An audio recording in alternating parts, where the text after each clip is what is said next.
For years, the biggest digital card game on Twitch has been Hearthstone, what might as well be considered Blizzard's money printing machine. But in recent months, another game has been taking a huge chunk out of Hearthstone's Twitch numbers, and often beating it by thousands of viewers. That game is Magic the Gathering Arena, and today we're breaking down what exactly is pushing this game into the top tier of esports as we look at the rise of MTG.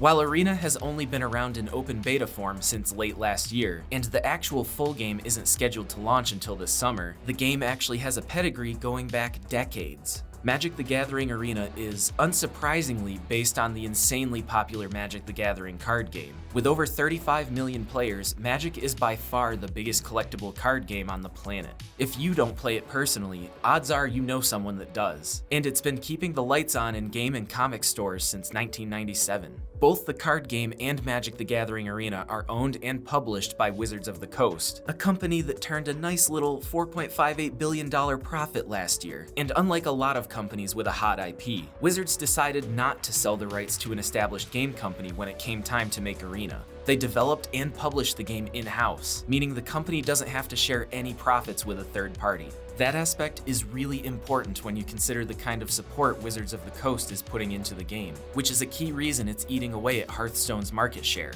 For the first event of the game's full release in June, Wizards is hosting a tournament and giving away $750,000 in prize money, which dwarfs everything but the Hearthstone World Championship's $1 million pool. With Blizzard pulling back on certain esports and Wizards seemingly ramping up the financial support for Arena, you can see how the excitement and viewership is starting to tilt in Arena's favor. A game published by a third party will almost never have that kind of financial support, because the company behind the IP isn't as financially invested in the outcome. For a company as big as Wizards of the Coast, this kind of investment is easy, because they get every dollar of every in-game pack of cards they sell as a result of the exposure in this huge event. Blizzard, meanwhile, is scaling back, having cut support for other games like Heroes of the Storm, and laying off a decent chunk of its staff in the process. And with only about a quarter of the revenue as Wizards of the Coast, it's going to be hard for them to fight back the tide if Wizards keeps throwing more money at Magic the Gathering Arena. Now that we have looked at the financial backing that is pushing Arena to the top, let's talk about the other huge advantage they have over Hearthstone, an established player base to draw from.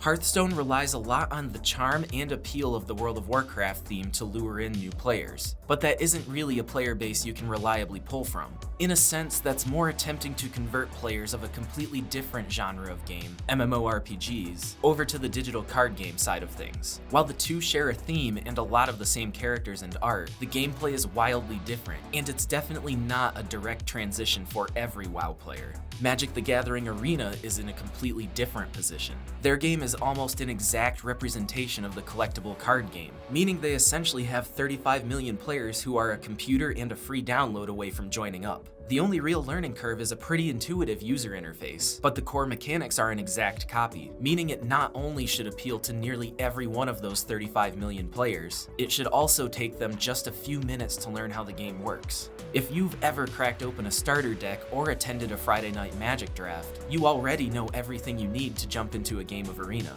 And while World of Warcraft is still a very popular game, it's nowhere near its peak anymore, meaning that Hearthstone has less players to try and convert over. Meanwhile, Magic is the most popular it has ever been. And now with Arena, even extremely casual players who might not have a local store or playgroup to play Magic in person with, suddenly have a massive online community to join where they can still collect cards and play the game they love with players from across the world.